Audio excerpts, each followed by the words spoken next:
great job. And she's highly respected by us also. And we look forward to talking to see if we can do something. We've had a very good relationship over the years, but it's been a very one-sided transaction, very unfair to the United States. And I think both sides want to see fairness, but it's been a very, very one-sided deal, and it shouldn't be. And so we're here with her very brilliant staff, and hopefully we'll resolve a few issues. But it's a great honor. You know, we just built this ballroom, and we're building a great ballroom at the White House. The White House has wanted a ballroom for 150 years, but they never had a real estate person. You know, no president knew how to build a ballroom. But this just opened, you know, relatively short time ago, and it's been quite the success. And I think, I was just saying, I could take this one, drop it right down there, and it would be beautiful. This is exactly what they wanted. But it's an honor to have you at the new ballroom at Turnberry. And thank you very much. Thank you. Thank you very much, Mr. President. Thank you very much for inviting me here. Indeed, it is today about trade between the European Union and the United States. We're together the two largest economies worldwide. Right. If you look at the trade volume, it's the biggest trade volume globally, with $1.7 trillion among us. And if you look at our markets, it's a huge market, 800 million people if you take the United States and the European Union. So I'm very much looking forward to the discussions we will have now. Our staff have done some of the heavy lifting, but now it's on us. Yeah. And you're known as a tough negotiator and deal maker. What is in front? And fair. And what is in front of us? That's less important. If we are successful, I think it would be the biggest deal each of us has ever struck. So I'm very much looking forward. Ever struck by anybody? That's true. Yeah. That's true. Right now we have that honor goes to Japan. We just struck a deal with Japan, as you know. And we're very close to a deal with China. We really sort of made a deal with China, but we'll see how that goes. And we have numerous other deals. And mostly I'm just going to charge tariffs. And, you know, it's not a deal per se, but people are going to pay tariffs. And we're doing them at the low end, not the high end, because we don't want to hurt anybody. And pretty well, but you and I both figured this is really the biggest trading partnership in the world, so we should give it a shot, right? Yeah. Very much looking forward to that. Oh, thank you very much. I do too. Any questions? Mr. President, on Friday you put the chances of a deal at 50%, maybe less. It seems like you're in quite a good mood. How would you rate those chances now? I'm actually not in a good mood, but I will tell you, I think the chances are, I think Ursula would say, probably 50-50 of making a deal. I hope. You know, I'd like to make a deal. I think it's good for both, but yeah, I'd say 50-50. And what would you say the main sticking points are at this moment? We have 3 or 4 sticking points. I'd rather not get in. We'll be discussing them. But I think the main sticking point is fairness. Well, can I ask why you're in a bad mood? Was it a bad morning of golf, or why you're not in a good mood? No, the golf was beautiful. Golf can never be bad, even if you play badly. It's still good. If you had a bad day on the golf course, it's okay. It's better than other days. But no, I think I look forward to this meeting. You know, we've had a hard time with trade with Europe, very hard time, and I'd like to see it resolved. But if it isn't, we'll, have tariffs. They'll do what they have to do. But we have a good chance of getting it resolved. We'll probably know in about an hour. Shouldn't take that long. What about the it's complicated, but not really complicated when you get right down to it, right? Well, pharmaceuticals. What about the August 1st deadline? Is there any chance that gets moved? No. The August 1st is there for everyone. The deals all start on August 1st. Most of the deals, other than steel and aluminum, which we've been getting 50% tariffs from, I guess, just about everybody, and those have come in. And we've taken in, hundreds of billions of dollars just on steel and aluminum. You've seen the numbers. We had a tremendous amount of money come in over the last month, and it's coming in, very rapidly, which is fair. We have a lot of steel mills and plants, aluminum mills and plants being built, We have a lot of AI being built, and we have a lot of auto plants being built or going to be built because they don't want to pay tariffs. So, if they don't want to pay tariffs, the best way to do it is just build your plant in the United States. Yes, please. Sir, what do you expect from the Europeans in terms of opening their markets to American products? Well, they have to open up to American products. We're open to European products, and we have been for forever. I don't think we have, just about don't have any, I don't think we have any product that we say you can't sell. I guess you could get a little bit cute with chips, but that's, a little bit different category too. No, Europe is very closed. We don't sell cars into Europe. We don't sell essentially agriculture of any great degree. They want to have their farmers do it, and they want to have their car companies do it. I'm not saying anything that nobody knows. We have a rough situation. If we want to sell cars in Europe, we're not allowed to. And as you know, they sell millions and millions of cars, Mercedes, BMW, so many different, Volkswagen, so many different cars, and so many millions of cars. I would imagine number one, I didn't look at that, but I would imagine number one by far, more so than even Japan. Japan sells a lot of cars too. But the Japan deal worked out very favorable, very good. I hope for them too. And that's what we want to do, make everybody happy. Yes, please. Mr. President, should Israel be doing more to allow food into Gaza? Say it. Should Israel be doing more to allow food into Gaza? What did you say? Should Israel be doing more to allow food into Gaza? Well, we gave $60 million 2 weeks ago, and nobody even acknowledged it, for food. And it's terrible. You really at least want to have somebody say thank you. No other country gave anything. We gave $60 million 2 weeks ago for food for Gaza. And nobody acknowledged it. Nobody talks about it. And it makes you feel a little bad when you do that, and, you have other countries not giving anything. None of the European countries, by the way, gave. Nobody gave but us. And nobody said, gee, thank you very much. And it would be nice to have at least a thank you. And I took a lot of heat. When I do that, a lot of people aren't happy about that because they say, well, why are we doing it and nobody else? But I think we had a humanitarian reason for doing it. What's going to happen? I don't know. I can tell you that Hamas, as I said, would happen at the end. We've gotten back a lot of hostages, a tremendous number of hostages, most of them. Now we have dead hostages, and the mothers want them back, and we have 20 people approximately, but that are living. But we have a lot of bodies, and the parents want those bodies as much as they would want their child if that child were alive. I met with parents it was so sad. Sir, please get my son back. How is your son doing? Well, he's dead, but they have his body. And it's so important. It's more important. It's almost like more, but it's as important as if the child were living. These people were, they're devastated. And I said, when you get it down to a certain number, you're not going to be able to make a deal with Hamas. Because once they give them up, then they feel that that's going to be the end of them. And what I said is exactly true. They had a routine discussion the other day, and all of a sudden they hardened up. They don't want to give them back. And so Israel's going to have to make a decision. I know what I do, but I don't think it's appropriate that I say, but Israel's going to have to make a decision. Mr. President, when you were in the Middle East, you talked about the images coming out of Gaza and the starving kids.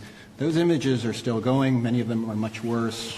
Thinner children, starving. What do you see or feel when you look at those images today? Well, it's terrible. When I see the children, and when I see, especially over the last couple of weeks, and people are stealing the food, they're stealing the money, for the food, they're stealing weapons, they're stealing everything. It's a mess. That whole place is a mess. The Gaza Strip, was given many years ago so that they could have peace.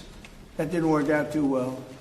When Israel gave that up, whoever was the prime minister at the time, who I know who it was, but it was not exactly a very clever thing to do, because that was given so that they finally have peace. And it's actually made the situation worse. But we'll see what happens. I think Iran is acting up. I think that we have a lot of people we have Venezuela acting up in a different way. They continue to send people that we rebuff to our border. They continue to send drugs into our country. Venezuela, they've been very nasty, and we can't let that happen. But we have other countries too. We do have, and this is just getting a little off subject, but we have now the safest border we've ever had. And I think in many respects we probably have the most successful, and I say it all the time. Every leader, when I went to NATO the other day, every leader said, you have the hottest country in the world. We have the hottest country in the world now. We're taking in hundreds of billions of dollars. We have the highest stock market we've ever had. We have the best numbers we've ever had. But we have hundreds of billions of dollars pouring into our country. And I think it's the hottest. And by the way, 1 year ago, our country was dead. We had a dead country because of an incompetent president and incompetent Democrats. All they know how to do is talk and think about conspiracy theories and nonsense. If they'd waste their time talking about America being great again, it would be so much nicer, so much easier, be very successful. But we were a dead country, and now we have the hottest country anywhere in the world. Yeah, any other questions? Mr. President, President Trump, on this particular deal, if you manage to do a deal today, will that be the end of the matter, or could there be more tariffs coming, particularly on pharmaceuticals? No, if we do a deal today with the European Union, that will be the end of it. Yeah, we'll go, I guess, a number of years at least before we have to even discuss it again. No, that would be the end of it. Including pharmaceuticals. And this is the biggest deal. People don't realize this is bigger than any other deal. We have great countries. I'm familiar with many of them. So are you. And this is really the biggest deal. This is I guess we're the biggest out there, and they're the second. And when we come together, this will be the biggest deal. If that happens, and it could happen, should happen. Okay? Will pharmaceuticals be part of today's deal? No, it won't. Pharmaceuticals will be, could be, we'll do something, but basically pharmaceuticals won't be part of it because we have to have them made in the United States, and we want them made in the United States. And I think it's easy to say, and I think it's important to say pharmaceuticals are very special. We can't be in a position where we're relying on other countries. Now, Europe is going to make pharmaceuticals, drugs, and everything else for us too, a lot, but we're going to have also our own. A question for President von der Leyen, please. Yes. Can you give your assessment of what you feel the chances are a deal of? The President just talked about a 50-50 chance, and the biggest obstacle being fairness.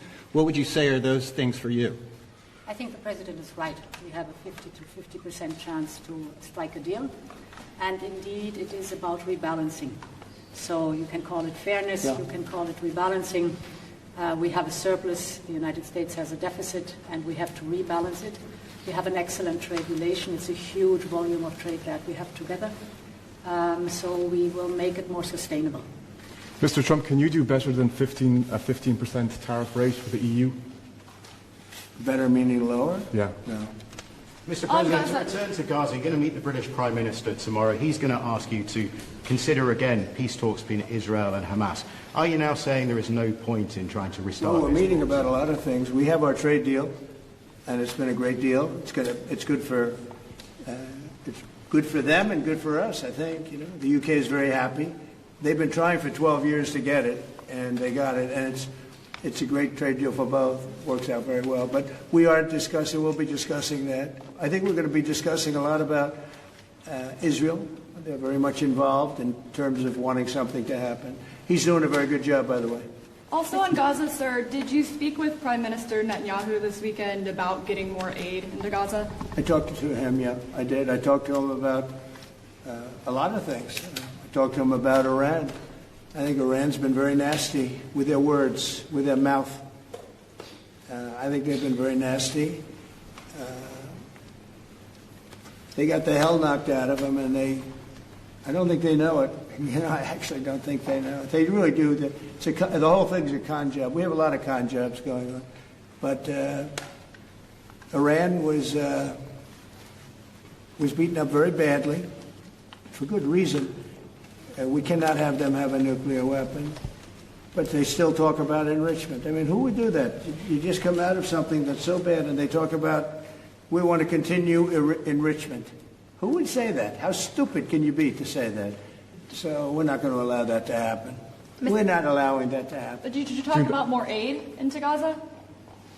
Will I do more aid? Did you talk to Netanyahu about the U.S. is going to do more aid for Gaza, but we'd like to have other countries participate. We're going to mention that to the European Union today. That's an international problem. It's not a U.S. problem. It's an international problem. And we're giving a lot of money and a lot of food and a lot of everything. If we weren't there, I think people would have starved, frankly. They would have starved. And it's not like they're eating well. But a lot of that food is getting stolen by Hamas. They're stealing the food. They're stealing a lot of things. You ship it in and they steal it. Then they sell it. On Friday you said that Europe is being crushed by mass migration, and I wondered whether your friends on the other side of the room agree with you on that. Well, I'd let you respond to that if you like. So, we have been working intensively on the topic of irregular migration. And we have, from the very beginning, said that migration is a European challenge that needs a European answer. As Europeans, we will fulfill our international obligations, as we've done in the past, also in the future. But we, as Europeans, are the ones who decide who comes to the European Union and under what circumstances, and not the smugglers and traffickers. That's the principle in which we are working.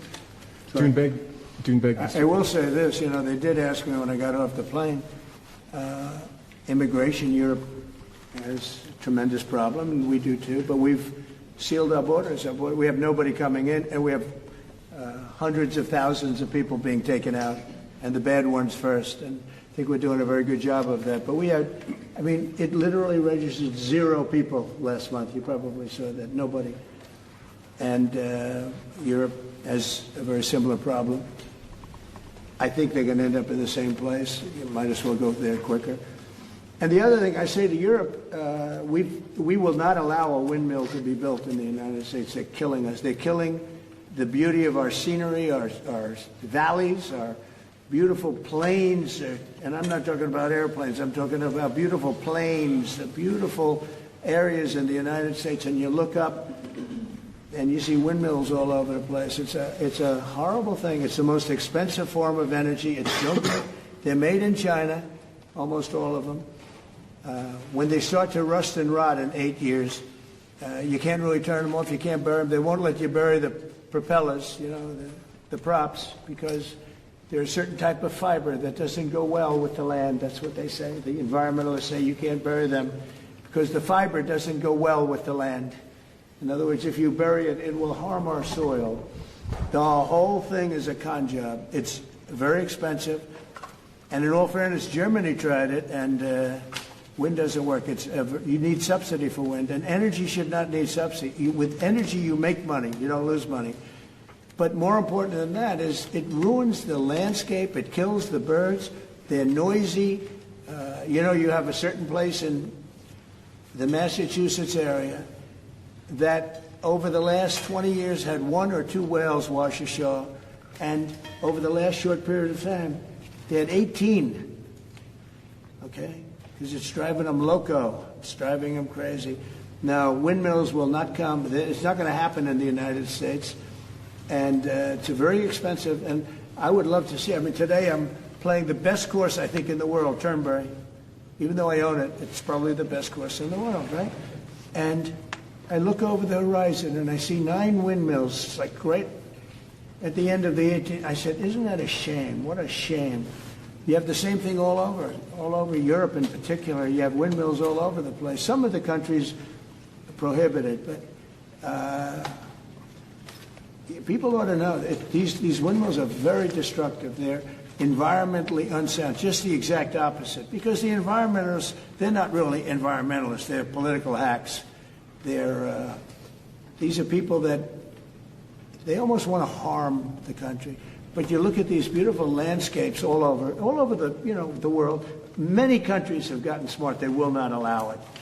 They will not. It's the worst form of energy, the most expensive form of energy. But Windmills should not be allowed. Toen Beck, Mr. Trump, toen Beck. Cambodia and Thailand. You spoke to leaders of both countries. I did. Are they doing enough to stop the fighting? I hope so. You're talking about Cambodia and Yeah. Thailand? So I had an interesting time. We're dealing with Thailand, and we do a lot of trade with Thailand and with Cambodia. And yet, I'm reading that they're killing each other, you know, they're fighting, they're in a war. And I say, this should be an easy one for me, because I've settled with India and Pakistan, and Serbia and Kosovo was going at it, you know, but they have for a long time, in all fairness, so you know about that. And others, the Congo, and you know what's gone on. That's been a horrible thing with Rwanda. That's been a horrible thing. 31 years, 7 million, 8 million people killed. Machetes all over the place. It's a terrible thing. We got that one solved. We did 5 of them. And I was saying, you know, we have a trade deal. We were working on another. We finalized another trade deal yesterday. And I asked my people, I said, how are we doing with Cambodia and how are we doing with Thailand? And they say they're going to be coming in at some point to talk. I said, well, let's call them right now. So I called the prime ministers of each. And I said, we're not going to make a trade deal unless you settle the war. A lot of people are killed, you know that, in a short period of time. The border, they're fighting pretty like wild.